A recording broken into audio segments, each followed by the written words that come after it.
À tous. Alors après avoir placé certains composants dont l'emplacement était totalement imposé par un cahier des charges, on va maintenant s'intéresser au placement des composants en essayant de respecter la structure du schéma. Alors ça c'est quelque chose de très important. Ce schéma, on l'a vu, il a une structure particulière, alors que l'on va revoir tout de suite. Voilà, comme ceci. Dans ce schéma, on a fait apparaître un certain nombre de blocs fonctionnels. Ici, l'oscillateur instable, ensuite le circuit de réception avec un filtrage de type passe-bande, suivi d'un amplificateur, suivi d'un détecteur d'enveloppe et enfin on a mis en place un système de comparaison. Évidemment, ces différents blocs doivent apparaître sur le circuit imprimé de façon très claire. On n'a aucun intérêt à prendre un composant, par exemple ici la capacité C8, et la mettre complètement à l'opposé du circuit imprimé par rapport au circuit auquel elle est dédiée, qui est donc le circuit ici NE555. Donc ça veut dire que sur le circuit imprimé, on va retrouver ces différents blocs fonctionnels. Alors ça donne ceci pour ce qui a été ce que l'on a fait comme choix. La diode d'émission s'est placée à cet endroit-là. Et donc comme la diode d'émission est à cet endroit-là, eh bien ici on va mettre tout ce qui concerne la génération du signal pour cette diode d'émission, donc le circuit instable. Ensuite, on a dit qu'on mettrait ici la diode de réception de façon symétrique. Et par conséquent, on va devoir mettre en place ce qui correspond au convertisseur courant-tension pour exploiter le signal qui provient de cette diode de réception. Ensuite, on passe par le filtre passe-bande et on repasse ici pour amplifier. Alors pourquoi ce circuit un petit peu tortueux? Eh bien, tout simplement parce qu'on utilise ici deux amplificateurs opérationnels qui sont dans le même boîtier. Donc c'est la raison pour laquelle on retourne dans cette zone-là, puisque le boîtier est présent dans cette zone. On part ensuite vers le détecteur d'enveloppe, et enfin on termine par le comparateur, qui fournit une information exploitable ici sur le bornier. Donc une représentation assez logique des différents éléments sur le circuit imprimé. Alors on va retourner à notre circuit imprimé, et on va placer les différents éléments. Alors moi je vais m'intéresser ici à l'oscillateur astable. Cet oscillateur instable, il est constitué d'un circuit intégré autour duquel gravitent un certain nombre de composants. La logique veut qu'on commence par placer le circuit intégré. Donc j'effectue un clic sur le circuit intégré et je retourne sur le circuit imprimé et on voit que le composant a été sélectionné. Bien, ce composant, dans un premier temps, je vais le placer par ici. Alors, on va voir par la suite pourquoi. Et je vais comme ça aller chercher les différents composants qui sont présents autour de mon circuit intégré. Ici, la capacité de découplage, capacité essentielle qu'il faut mettre au plus proche des bornes d'alimentation du circuit intégré. Je clique dessus, elle apparaît ici et je l'emmène à côté de mon circuit intégré. Pour l'instant, j'emmène tout, puis après on voit comment les placer. R12, un petit clic, elle est là, elle sera à côté de la diode d'émission, et comme la diode d'émission se trouve à gauche du circuit intégré, je vais mettre ça ici. La diode, elle est déjà placée. VAST, c'est le point de test. Hop, hop, voilà, on clique dessus et il apparaît sélectionné ici en surbrillance. Voilà, à côté de R12. Ensuite, j'ai ma résistance ici de 3,3K. Je clique, je la sélectionne, elle va être à côté de la broche numéro 7. Donc la 3,3K ici. Et puis on regarde le chevelu. Ce que vous voyez apparaître en gris, c'est ce qu'on appelle le chevelu. Ça représente les connexions entre les éléments. Donc ici, eh bien, la logique, c'est que ce composant soit dans cette zone-là. Alors par exemple comme ceci. Et là, on voit tout de suite qu'au niveau du pas de placement, on n'est pas très à l'aise avec ces 0,5 mm qui sont assez grands.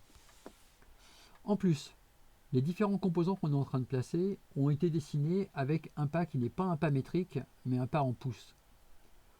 Alors pour cette raison-là, à partir de maintenant, on va sélectionner un pas en pouces de 10 millièmes de pouce ici, c'est-à-dire qui correspond à 0,254 mm.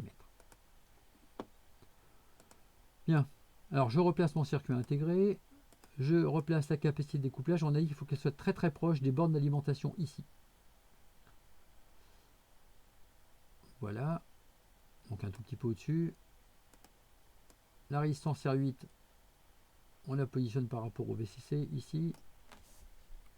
Et on continue. On continue avec le potentiomètre.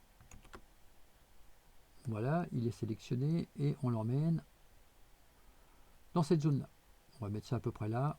On voit qu'il est relié sur la résistance R8, donc on le positionne à côté. La résistance R9 ensuite, la voici. Et cette résistance R9, hop, va très bien ici. Elle est positionnée entre la broche numéro 6 du circuit intégré et la broche numéro 3 de RV1. Donc c'est parfait comme ça. Bon, tout ça, on le voit, hein, ça permet de minimiser le chevelu et ça veut dire que les pistes de cuivre seront relativement courtes entre les éléments. Il nous reste deux capacités à placer. Celle-ci, C12, qui permet de régler la fréquence d'oscillation. Voilà. Alors cette résistance R12, pardon, cette capacité C12, on peut la placer comme ceci, par exemple.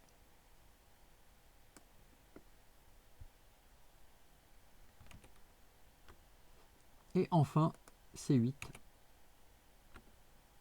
que voici, et qu'on va emmener comme ça, hop,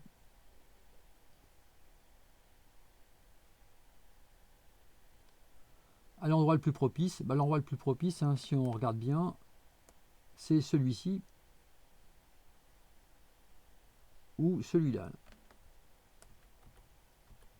Alors je vais plutôt la mettre comme ça, voilà, avec une certaine logique, hein, sur la façon dont vont apparaître effectivement les signaux. Donc une liaison qui est relativement directe ici, et puis les broches GND reliées entre elles ici. Alors généralement on essaye d'aligner un petit peu les composants. Voilà, donc tout cela sont bien alignés. On peut réduire les espaces, comme ceci par exemple. Bien, donc ça, je les ai placés un petit peu les uns par rapport aux autres, et maintenant je peux déplacer ça dans la zone qui m'intéresse, par là-bas.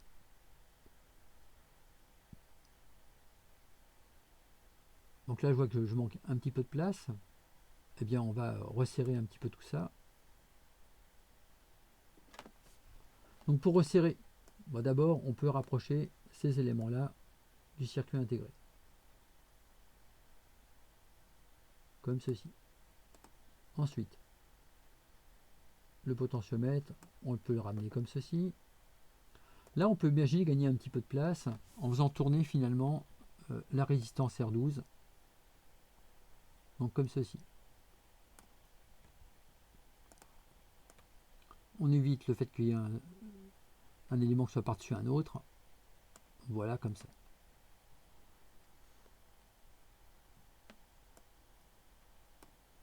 Alors cette résistance, finalement, on pourrait la mettre plus bas.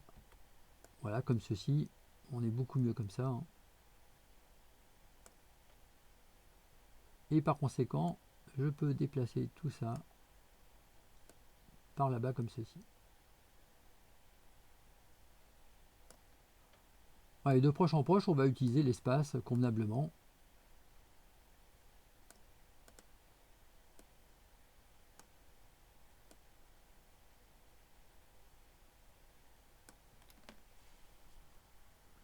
Bien, donc là, on a respecté le cahier des charges. Je vous rappelle, le cahier des charges, il disait que l'on devait avoir la stable dans la partie basse.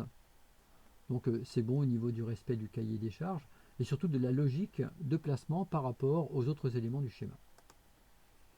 Bien, à partir de là, si vraiment on a bien fait le travail, eh bien on peut passer au tracé des pistes. Et ce tracé des pistes, eh bien on verra qu'il va être d'autant plus facile que le placement a été fait comme il faut. Donc c'est quelque chose de fondamental que de placer correctement les composants au départ. On peut avoir à retoucher un petit peu par la suite. Mais si vous avez un placement qui n'est vraiment pas bien fait au départ, vous allez commencer à tracer des pistes et puis vous allez vous rendre compte que finalement ça passe pas, quoi. Et tout ce que vous aurez tracé, vous serez susceptible de devoir l'effacer pour recommencer parce que vous aurez à déplacer les composants. Ce qu'il faut savoir, c'est que quand on déplace un composant sur lequel il y a une piste, les pistes ne suivent pas. Donc il faut recommencer le tracé de ces pistes-là. Donc voilà, dans cette étape, on a vu comment on pouvait placer nos composants correctement sur le circuit imprimé en respectant la structure du schéma. Ça, c'est très important. Et donc, dans la vidéo suivante, on va voir comment on peut configurer le routeur pour pouvoir travailler avec du double couche et comment on peut tracer donc nos premières pistes. Voilà, je vous remercie d'avoir suivi cette vidéo et puis à bientôt pour la vidéo suivante sur le tracé des pistes du circuit imprimé.